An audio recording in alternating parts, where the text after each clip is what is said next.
A is for Alcoholic is a program about recovery. My name is John, and I'm an alcoholic. And my name is Jerry, and I'm an alcoholic. Join us as we go through the alphabet of alcoholism, one letter at a time. Well, I think in those moments, it's important that you have to have faith, strong faith to draw upon in those moments of doggy diarrhea. Oh, is that what we're doing today? We're doing F for faith? Faith? Yes. Faith that this doggy diarrhea will go away. Yeah, faith is a good one. Yeah. Well, I think it's obviously important. It's important to me. It wasn't something that I had instantly. I don't think when I quit drinking, it took a very long time for me to be comfortable with it. You know, especially we've talked about God, faith in God, Mm-hmm. and that scary word Right. that seems to elude definition for a lot of people, or even people who say they don't believe in God. Right.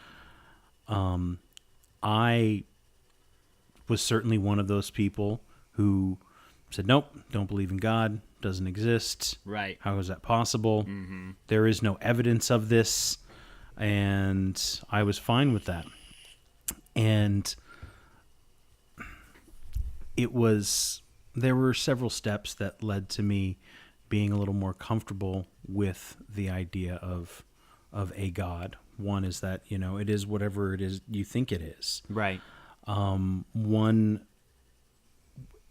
It's a word that we use, and it's different. Spirituality, I think, is different for every single person. And we talk about God. We use that word to talk about our spirituality, which yours is vastly different from mine. Yeah. And it's just sort of a baseline so that we can discuss these things sometimes. Right. Rather than it being this, you know, the magical guy in the sky. Right. And one really good way, down to earth way that I heard was that it's just your inner self, getting in touch with your inner self. Yeah. And finding that with which in you Within. you can draw upon within you that you can draw upon in times of need. Right. I think Russell Brand was the one who was talking about that.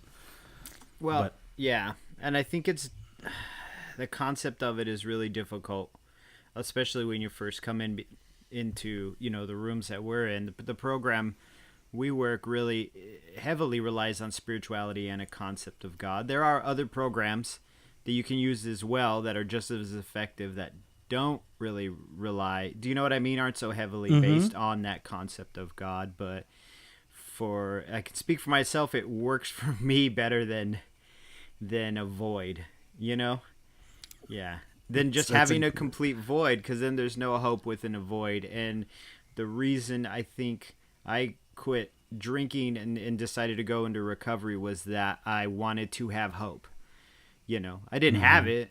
I didn't have it at all, but I wanted it. And I think there was a splinter of hope in there, because I was like, well, if I can figure out how to manage my life without this huge aspect of it, then there could be some type of hope, you know? Yeah. Yeah. It's like you say, there's that just being open to it just a little bit. And I remember somebody asking me early on in recovery, because I was very angry and very just against the idea of God. And they said, well, why don't you, I have a question for you, John. They said, what is your big problem? What is your problem with God, the idea of God and spirituality? Mm-hmm. Why are you so against it?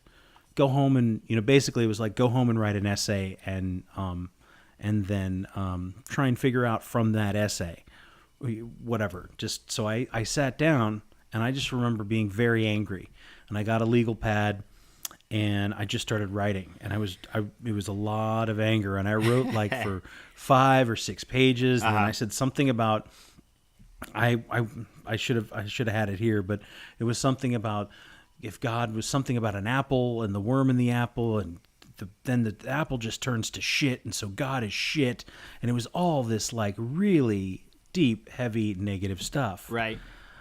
I imagined that the idea was just for me to get that out. Oh, and that an exorcism. It was an Yeah. exorcism. Yeah. There's also and it really, really did help, at least for me, to be a little more open to the idea and go, oh, you really do need something else. Like you said, you're filling a void. Right. And it reminds me of, and I can't remember whether or not it was, I think maybe it was Alan Watts. I don't know if you listened to his stuff. Yeah, that's my boy right A there. little bit. Crazy British hippie.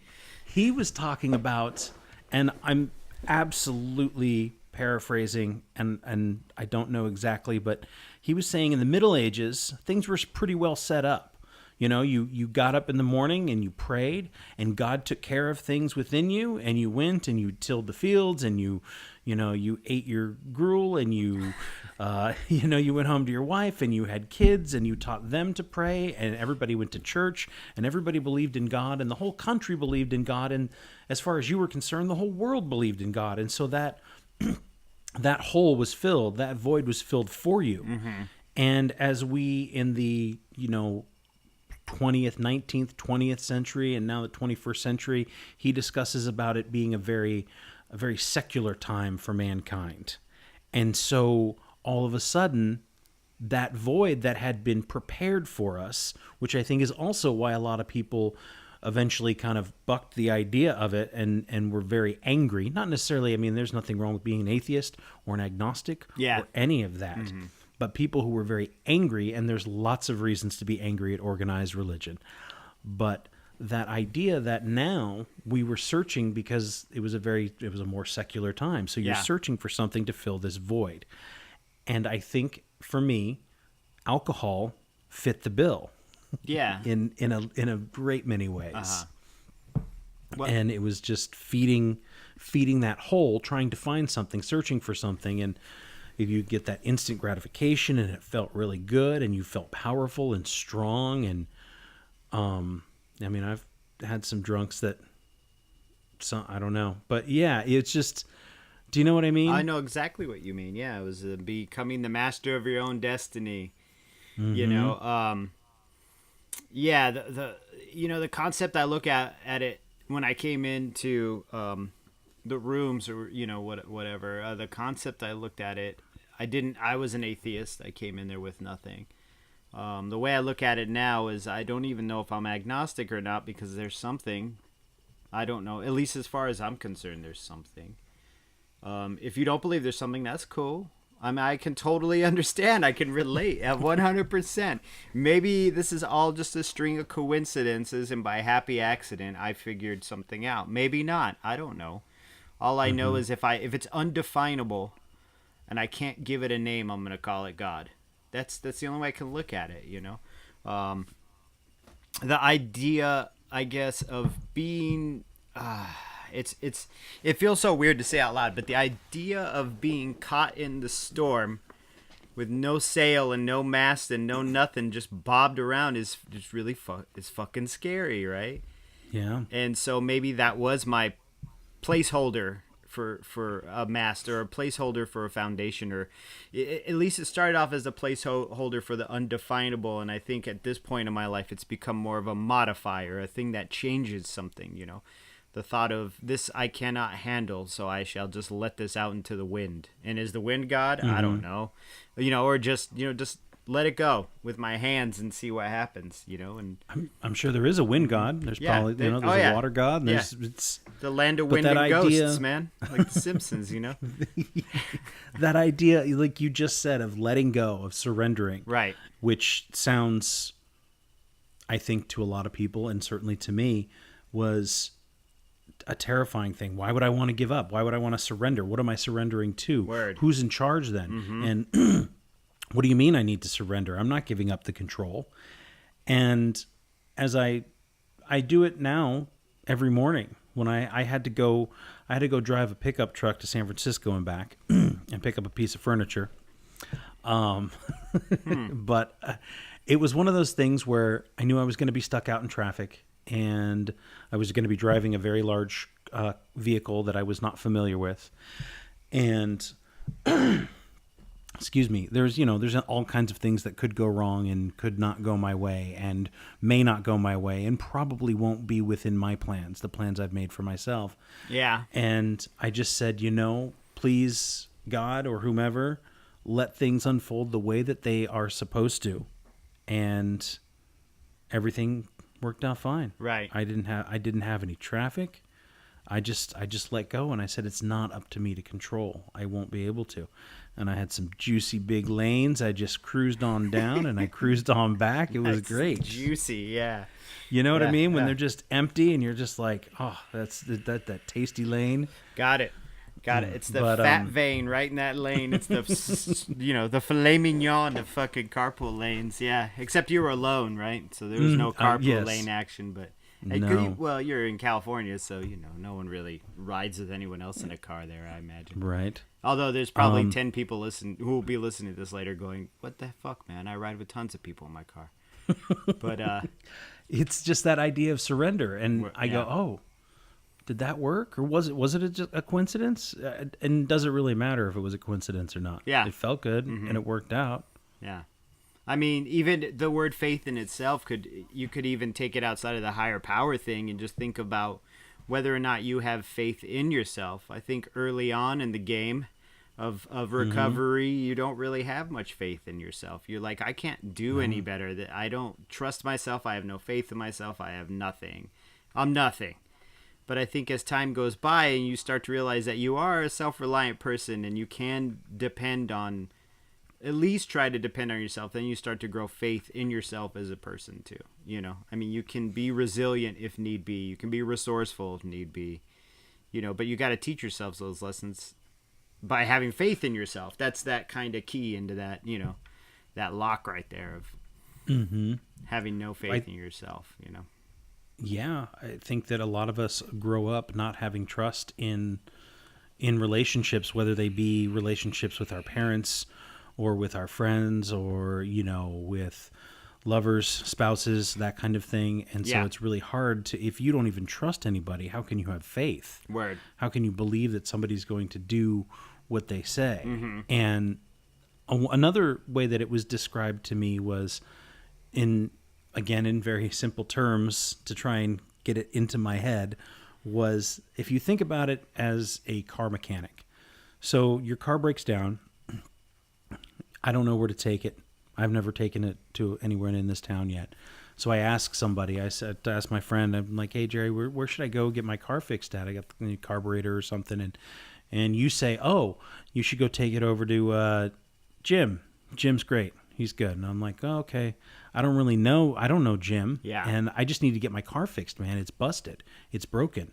And you say, go talk to Jim. So I'm like, I guess it's as good as any. So I kind of just go on a long shot and I go, that's as good as I can get. And then I go and I bring it over to the gym and he fixes my carburetor and he does it for less than he quoted. And I get my car back and that's great. Jim, awesome, man. Yeah. So now I believe in Jim. Right. And the next time around, I got an issue with the alignment on my tires. And so I take it in there and Jim hooks it up and he gives me an oil change for free. And now I've got full faith in Jim. Yeah. And so these things, little by little, these steps have to be taken, I think, to find it completely. And I still question it, but it's much stronger than it was in the beginning of recovery. I was a broken down car. I had a lot of problems and I didn't know where to take them. Yeah. And I always like that analogy because that's a great analogy. It's it's simple and it makes sense. And so it's talking about trust, belief, and then finally, hopefully, faith in something else, in someone else. Yeah. I even have to say from my period of life right now where I'm at, I mean, I'm not perfect. I lack faith a lot. I waver in and out of it. I can't sit here on this podcast and say I have absolute faith, that this is going to do this or that or this, or I'm going to get this, or this is going to work out. As a matter of fact, I have to drop faith that anything is going to work. I mean, I have to have faith in myself and believe my own resiliency. I have to have some faith in this unknown. But I also have to understand that things are not going to work out sometimes. They're not going to work out the way I want them to work out. that entitlement. I have to lose a lot of that. And I think losing some of that entitlement is also a big factor in having faith, because if you feel like it needs to work out for you, like you deserve it because you've done so well, that's not, you're going to end up unhappy. And then you're going to end up abandoning maybe that type of faith. But I mean, I don't know, man, just for me personally, like I screw up a lot, I screw up, and I don't believe in things sometimes. I just say, well, this isn't going to work, or this isn't, I don't have faith in this, or I don't have faith in that. Or even times where I'm like, man, this fucking higher power thing ain't working for me, but then I realize, I have to sit down and think or meditate on it and think like, man, I'm trying to take control of the reins of something that I cannot control. That's why I am in recovery. That's why I can't sit down with a beer on the back porch, because I can't control it, And so if it's something I can't control, then I have to have faith that something else can, that something else can, even if it's just talking to another alcoholic. Don't make another alcoholic your higher power, but the concept of talking to another alcoholic, Sharing. Yeah, sharing. Yeah. Yes. Yeah. I mean, that's one of the best things. Is why you and I are doing this, it's that so we can talk to each other. And then at some point you were like, hey, let's let everybody else listen to what we say to each other. Yeah. Yeah. For those of you listening who don't know, we were having these weekly discussions for about a year before we decided to hit record. And we would just get together and discuss some things and read some recovery literature and right. And just say, hey, how you doing? How's it going? What's your problem? Yep. Well, maybe try this, maybe don't, and just kind of doing a little weekly check-in. So, yeah. I mean, the action of doing that is right. definitely, I think, is a source of faith, and that could be your God, whatever it is. But that idea of sharing, that idea of higher power, that higher power could be the sharing of, like you said. Word. Yeah, exactly. It's whatever it takes and whatever it is. I think my favorite is, will you talk about your higher power? Do you mind? I mean, no, I don't mind at all. Yeah. Yeah. What you did, and I don't know if you still feel this way, but how you described it in the beginning. Oh, the bear. It'll always be a bear, because I came into these rooms, I came into these rooms with no concept of anything, and they kept saying power greater than yourself, and I'll give a little transparency as far as like, that part of the 12-step program we use, but there's always that talk of a power greater than yourselves, and I couldn't get through my fucking head. I was like, nothing is greater than me, dude. I'm master of my own destiny, and my sponsor was like, yo, dude, you need to find something bigger than you. What's bigger than you? You got to go home and think about what's bigger than you. And so I made a list, and it was like the woods, nature, bees, and then I wrote down a bear, and it made me laugh. And then I was like, well, the bear's perfect, because it's this great idea of a bear is a power greater than me. One-on-one, put your money on the bear, me versus a bear, because that fight's I'm not going to win that fight. And that's the embodiment of nature and what is bigger. And I don't hike, dude. I don't go out in the woods. I don't go outside. I mean, I go outside, but I'm not enjoying it most of the time. But the idea of nature, the idea of this bear being greater than me, because a bear will eat my ass. Not eat my ass, but eat me, and maybe my ass if I have enough honey. But it's just a concept of the bear. It's always the bear, because if I can just give it to the bear, then the bear will take care of it. It's greater than me. Now, a bear is tangible and fallible, but my concept of a bear, is like this giant sky bear. You know what I'm saying? Like some old indigenous person's version of the bear that ate the moon or some shit. I don't know what it is. It's just that bear is always bigger than me, and it's a power That's greater beautiful. than me. The sky bear that ate the moon. The sky bear that ate the moon. It's my new children's book. It's just go to fuck to sleep. The end. But it's always that thing that's bigger than you, and it was that concept, very early recovery, that sobriety, that I still hold on to now, and it morphs. It changes a lot. I'm not at night laying in bed and I'm like, dear bear, I'm grateful for the opportunity to have today. I don't say that, but when I do say my little meditation prayer at night, like, I picture the bear. I'm just not like, dear Kodiak. Ladies and gentlemen, that's the first page of our children's book. Yeah. Dear Bear, go the fuck Dear to Bear. sleep. Shardik, that's what it was. Dear Shardik. Yes. Thank you, Mr. Stephen King. But the bear's always yeah. bigger than you, man. Always. I don't care who you are. And he handles your business. He handles your business, dude. It's the big bear doing things, you know, like yeah. There's no equalizer between me and the bear, or me and nature, or even the power of coincidence. At one point was my higher power, because coincidence brought me into the rooms. It didn't bring me to sobriety. It made me consider it, but coincidence brought me into the rooms. Just so many people around me who were sober and in recovery, while I was out there just still tearing a hole in my heart and my liver, you know, like. And I could see them, and they were like glowing, man. They were so weird. All those recovery people were so weird at first. What the fuck are you so happy about, you know? And then maybe I was like, oh, this. Oh, but the bear was putting them in my way, like putting them like obstacles in front of me, making me tattoo them and hang out around them and have them pop up in my life, you know? So thank you, Bear. Thank you, Shardik. Thanks for holding your path of the beam down, you know? Right? Yeah, deep cut. Yeah.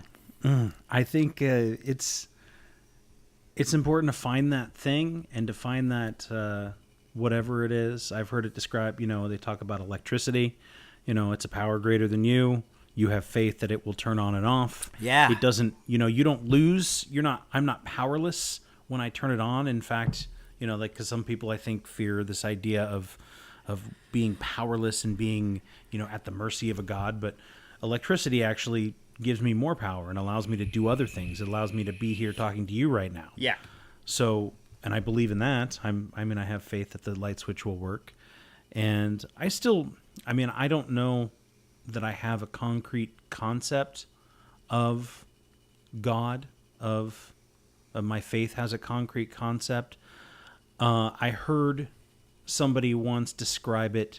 They were talking about it and saying, well, they were talking about their shaky relationship with God and saying that I know that he's over there somewhere, and I know that things seem to be working out, and as long as I continue on doing my program and living my life by the rules that I have set up, God seems to be doing the rest. Yeah. So I'm just going to keep doing this. And they were very uncertain about it, but they were still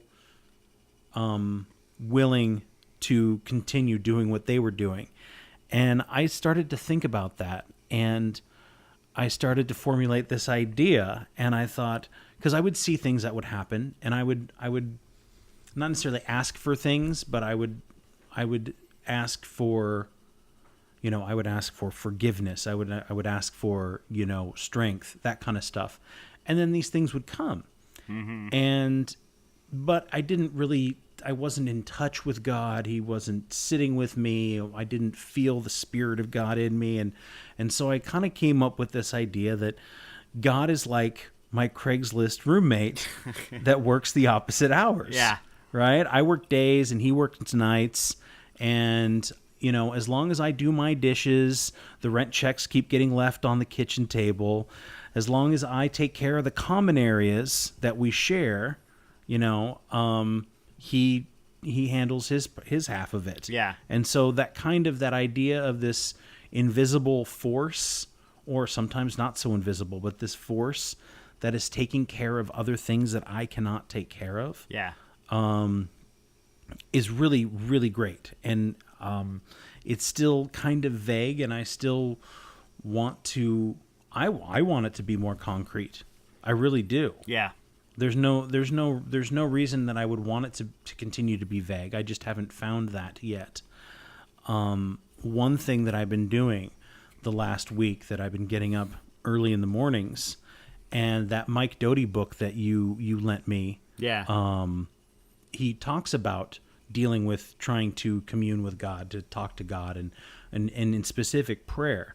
And he says he would just get a notebook out. He's a writer, and so he would just write his prayers out every single night or morning or whatever it was. And so I thought, that's great. I'm a writer. I've got all kinds of notebooks. Yeah. You know, lots of half finished notebooks. So I grabbed one, and I was just like, and I just titled it, and I'd be like, today's prayer, 8/3/18 or whatever it is. And so I would just write a paragraph or two, or, thinking about my day and what I wanted and what I needed. And not so much I wanted things that I wanted, but just the ability to be able to handle today in a way that would be successful and happy for me. So that's been something that's really cool, is actually just writing it down every single day in a notebook. And this has only been 7 or 10 days, but I felt that for me, it's really helpful. Yeah. And writing things down is helpful, but it's been great. It's cathartic, man. I woke up this morning early, and when I wrote in there, I said, I think one of the prayers for today was, am I supposed to say this out loud, or I don't know, but it was just for today. But it was basically, part of it was, please allow me the ability to see the opportunities you put ahead of me today. Yeah. To not be blind of them. That's great. Blinded. Yeah. And on my walk this morning, I found a dime. Now, I don't know if it means that much, but I picked it up, and I was like, is this the first opportunity of today? Maybe. Is this my lucky dime out here on the dusty trail? Yeah. I don't know. But it's really been helpful to just write it down, even if it's a few lines. Yeah. Oh. I think it's great. I personally don't write it down. I'm the other side of the coin. Like, my discipline is real rough sometimes, but I internalize it. And I do have a ritual. I mean, mine is just, I've told you this before. It's just every night right before I drift off to sleep, I just say a little prayer of gratitude to whatever's out there. I'm grateful for the opportunity of today, and I'm grateful for my sobriety and my clarity, that I finally can have some clarity, and then just kind of list off all the other things I'm grateful for, because to me, that gratitude is really big for me, and that's a big part of my faith too. Now, that being said too, I mean, I guess the point we're both, I can't speak for you, but I'm going to imagine the point we're both trying to drive home is that, like, it doesn't matter what it is. It could be Jesus. If you're into Jesus, hell yeah, be into Jesus. It could be Muhammad or not Allah or whatever. From the stories, he seemed like a nice guy. Yeah, he was a nice hippie. He's doing cool stuff, man. You get mad every once in a while. It could be anything. It could be Christian. It could be Buddhist. It could be none of that. It could be some Baba Yaga with a foot-shaped tree. I don't know. Like, it could be whatever you want it to be, as long as it helps you get through, because it's fucking hard, man. It's just really hard to do. To stay sober and to stay recovered. Sober? Yes. Well, and life, and then on top of it, you add the weight of, like, trying not to depend on the one thing that you've done for most of your life up until this point. So if you can find, even if it's some made-up thing in your own head, and you're like, this is a fairy tale, but it still gives you something, some type of anchor to hold on to, some type of foundation to help you, well, shit, man. Well, it doesn't hurt to try. It's not like, oh, you're going to go into a room, come out and say, oh, I have a higher power now, and then all of a sudden, all the cool kids in trench coats are going to tell you to fucking buzz off. Like, there's no, you know what I'm saying? Like, you got to find what helps you out. You just do. Or you don't. But I would recommend you do, because it's, It's what works for me. Yeah. You may not want it, you may not need it, but it's how I have to do it, and I assume that's how you have to do it too. Is like you said, you're filling that void. Yes. Whether it's with alcohol or cigarettes, yes, or chocolate cake, or sex, or scratch-its, or whatever, stealing, buying fucking plastic toys, whatever it is. You know what I mean? Like hoarding, just, I don't know, whatever it is, acting out sexually. I mean, faith is God doesn't ask for a lot. Yeah. He's, it's like you said, scratchy lotteries and plastic toys and booze and cigarettes and all these things. They cost a lot of money. Yeah. And I haven't heard back from God. He hasn't asked me for a dime. In fact, he gave me one this morning. Yeah, so. There you go. Your Craigslist roommate, which is weird because I've never had a Craigslist roommate, and then I just imagine your Craigslist roommate is some dude named Lee, and you guys have the same night off. One night, accidentally, you come home from work, and he's just on the couch watching Skinamax movies, but he's like really into the plot. He's not really watching it for like the sex. He's just like, dang, dude, this pool cleaner and this rich lady are gonna kill her doctor husband and move to Monaco. You're like, all right, Lee, I'm gonna be doing some writing. That bad.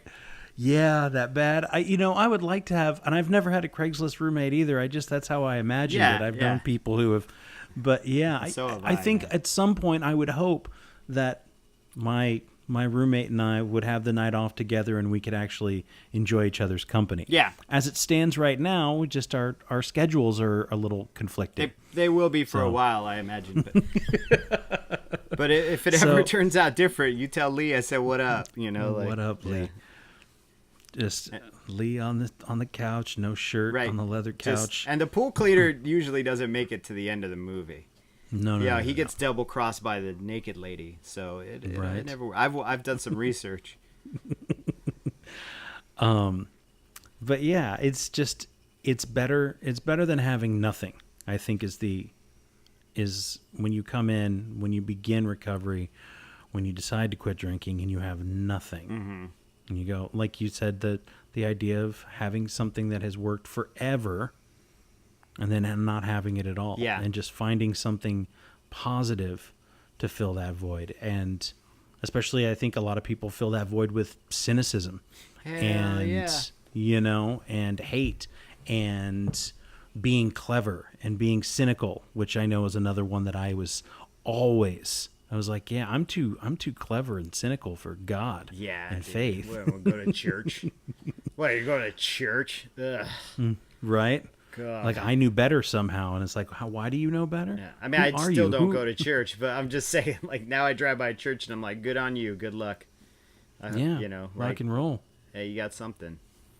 Yeah. You got something. It's important. Everybody needs something. Yeah. But yeah, man, it's a huge topic, and we just scratched the surface here. This is not even. Oh man, we get all philosophical in the depths of the human condition and the fallacy that even though we have these thinking, moving brains, we always are lacking something. Yeah, we can get heavy. I can get way heavy. We could do like a 6-hour podcast. 6 hour, on just one of these. trying to figure out. I'll bust out all of my wife's old textbooks from community college. Yes. Philosophy textbooks. Maybe an economy textbook just for fun to see what happens there, but I don't know. Mm-hmm. Yeah. God and capitalism. God and capitalism. You want a keychain? All right, Jerry. All right, thanks man. again, man, for joining me on the pod. Yeah. And we will do this again soon. Yeah, everybody stay sober. Be happy. Have faith. All right. Bye.